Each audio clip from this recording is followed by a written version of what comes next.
warm welcome to this episode of Digital Dialogues powered by CXO Digital Pulse. In today's dynamic financial landscape, data isn't just the new oil. It's the lifeblood propelling the industry pioneers into the next frontier of innovation. Fintech platforms are reshaping the BFSI industry using it. And one such trailblazer is Len Den Club, a leading player in India's P2P lending arena. With a tech centric approach and a finger on the pulse of big data, Len Den Club is just not a participant in the fintech revolution. Today, join us as we explore the confluence of finance and data science with the Chief Data Science Officer of Len Den Club, Mr. Virendra Pal. And it's an honor, sir, to have you today on our digital dialogues. Same here. Hi, everyone.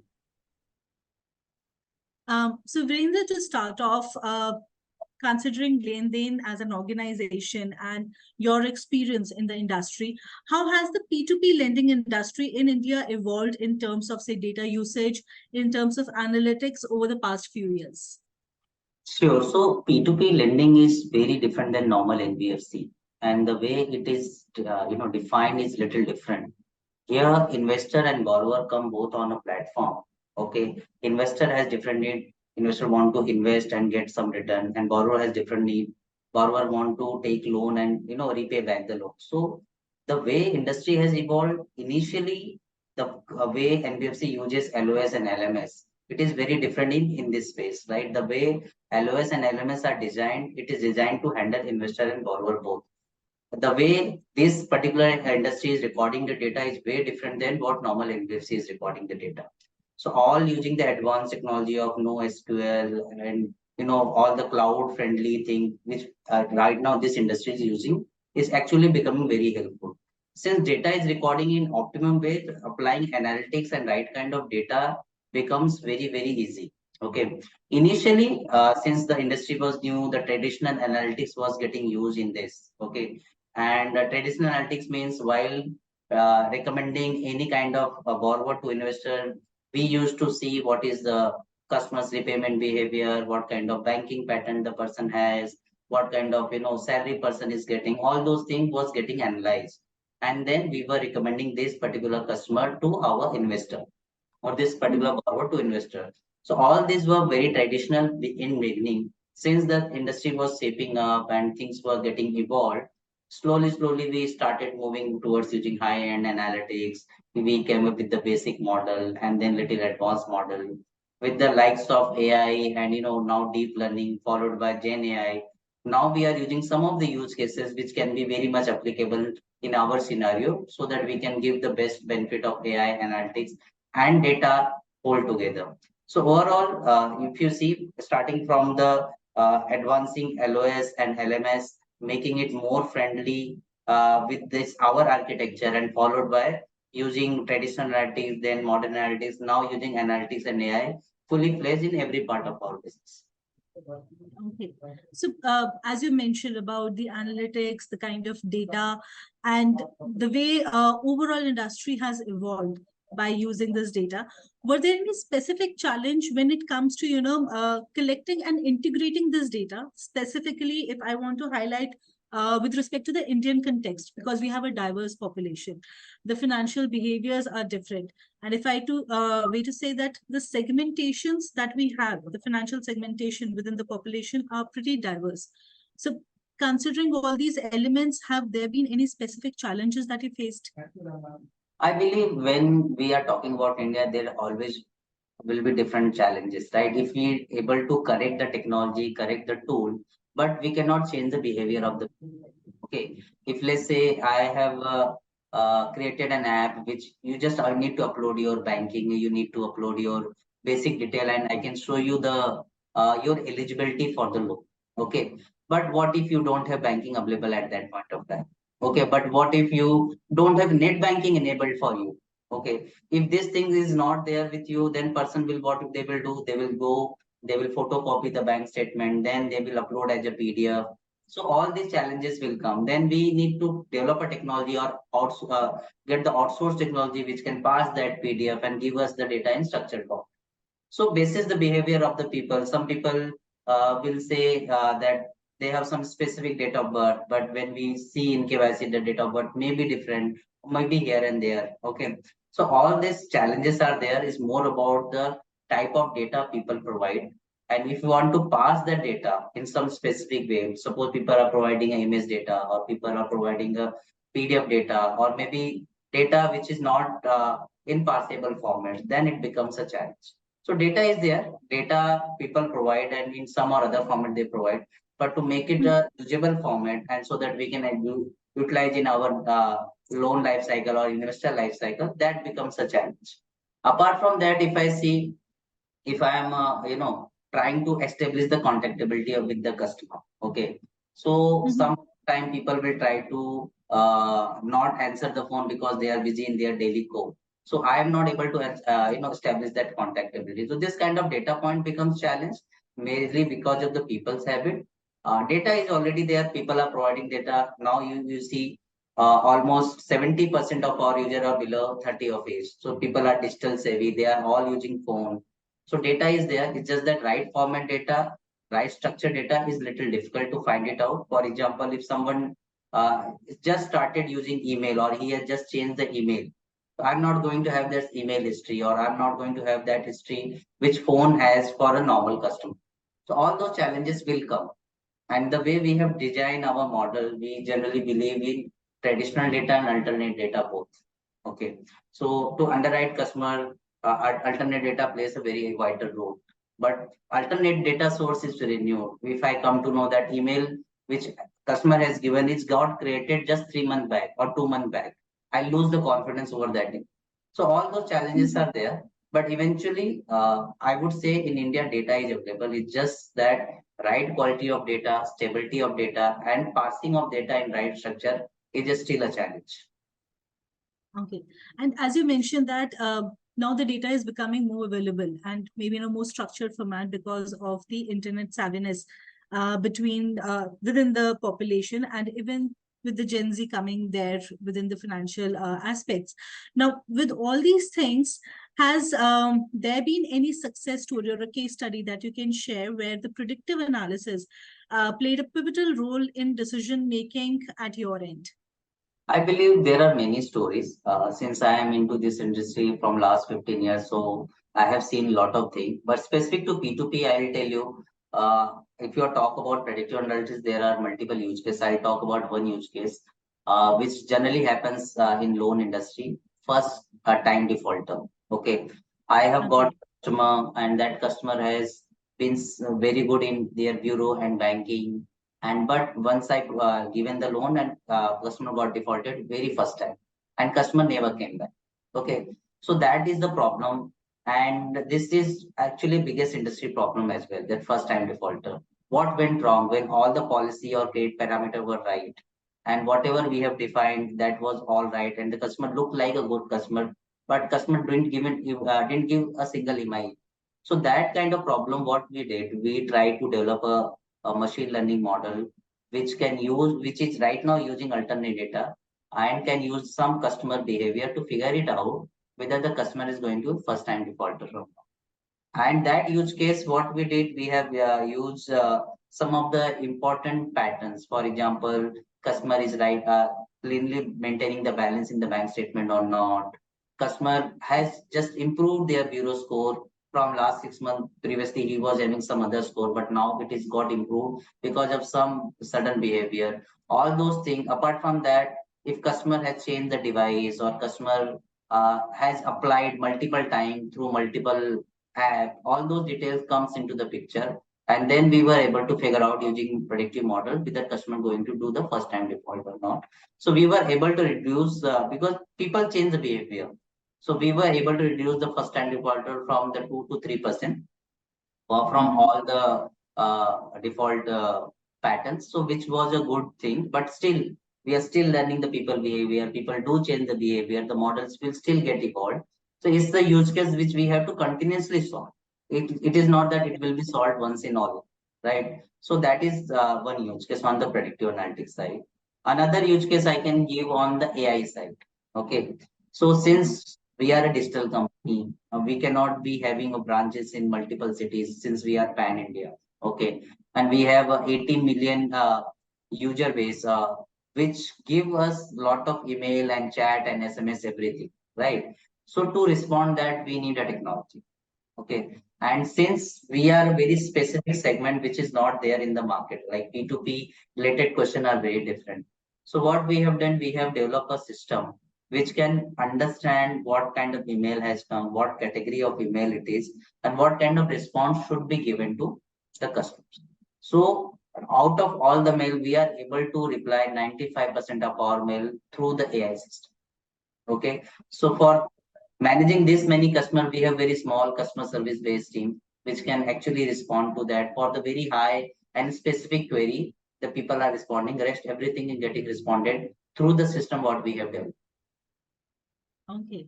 And I'm sure that would have been a good impact on the overall efficiency of within the organization also, because if 95% of the mails are getting answered by the AI tool itself. Yeah. So obviously, being a digital company, we cannot have a people heavy company, right? We have to be lean to stay profitable and to stay, in the race of profitability. So as a methodology, what we always do, we try to see if any process can be automated. If it can be automated, whether that automation is cost benefit wise is good or not, that also we try to analyze, because all automation may not result in a cost benefit, right? So that we try to see, and just follow the methodology that let's be lean, let's hire lesser people, but that those people should give a right impact to the company. Okay, great.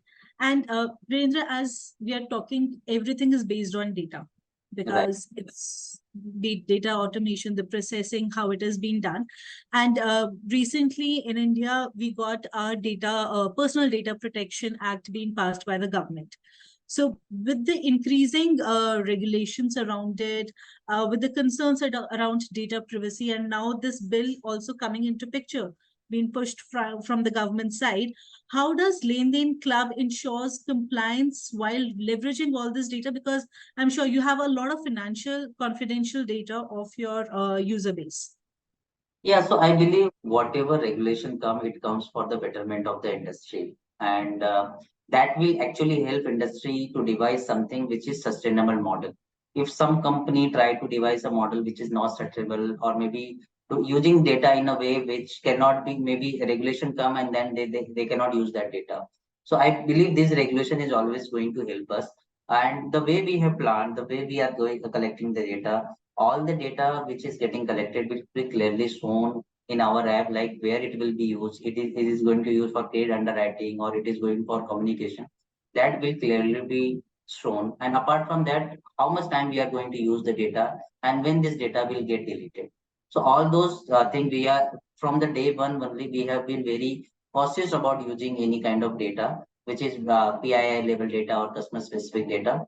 And we believe that while taking any alternate data or any new data, we deliberate that whether it is going to be useful or not. Because if you go back 3 4 years back, people were saying, let's have all the data, then we'll figure out what to do with that data.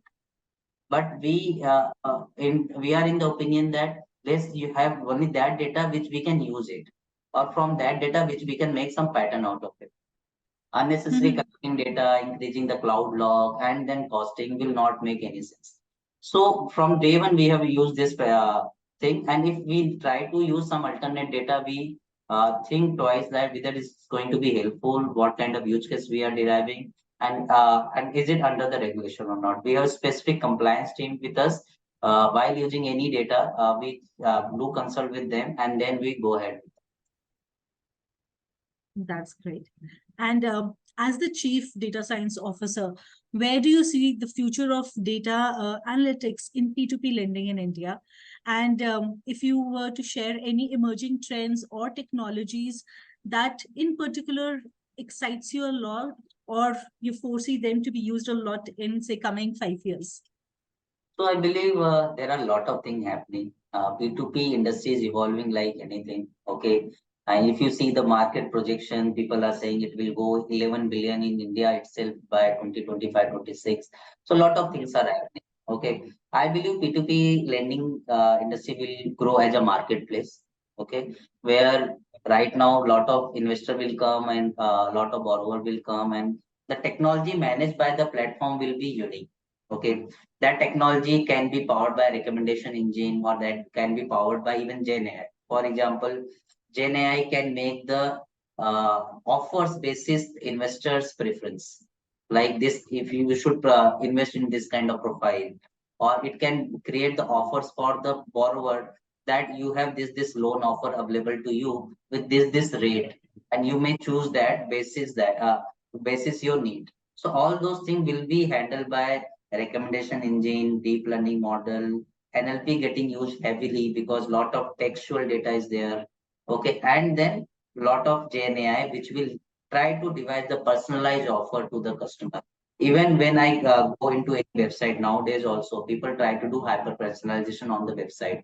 Suppose I am sitting in Mumbai at Goregaon location, and I have this kind of different kind of age group.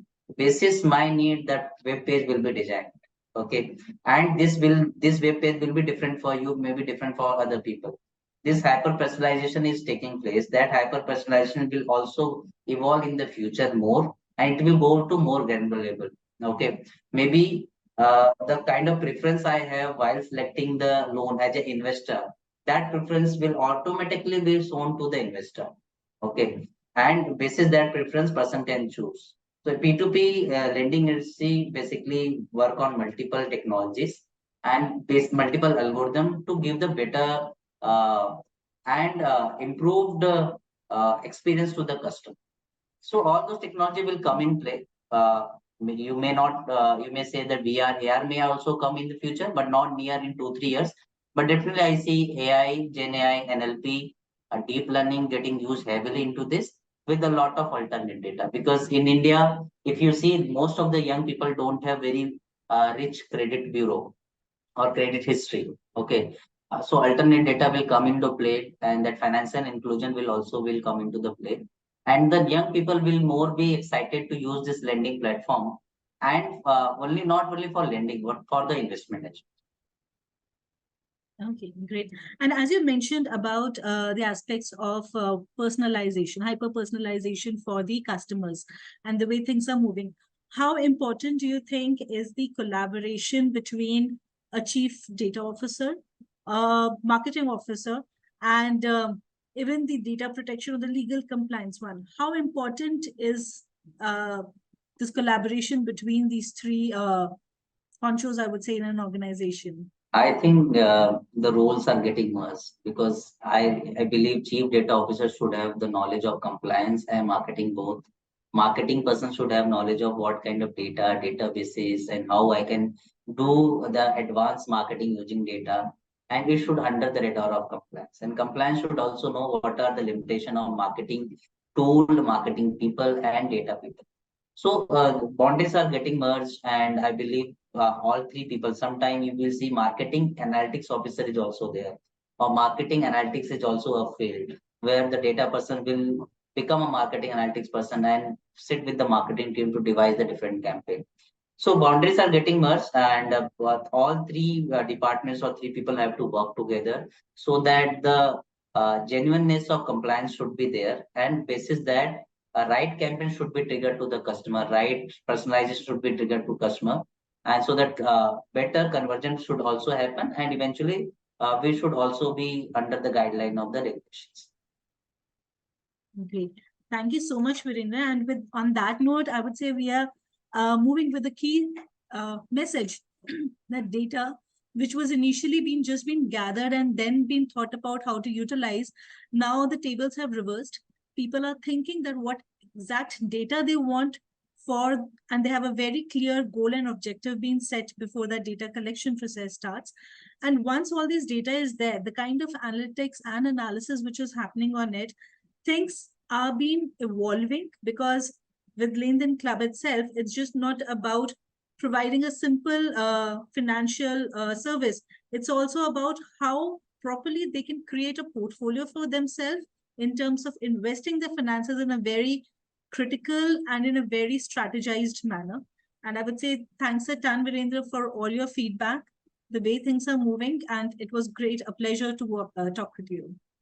Sure, sure. So, I believe the way P2P industry is doing this, right?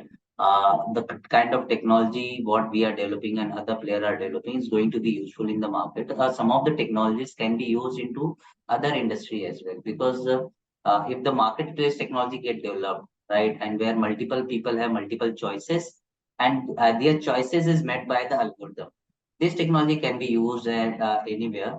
So I believe in future this is going to be a breakthrough, at least in the investment market, the kind of technology Len Den Club is developing and the kind of thing other players are doing. Thank you, Virendra, for this enlightening session that you took us beyond algorithm and analytics.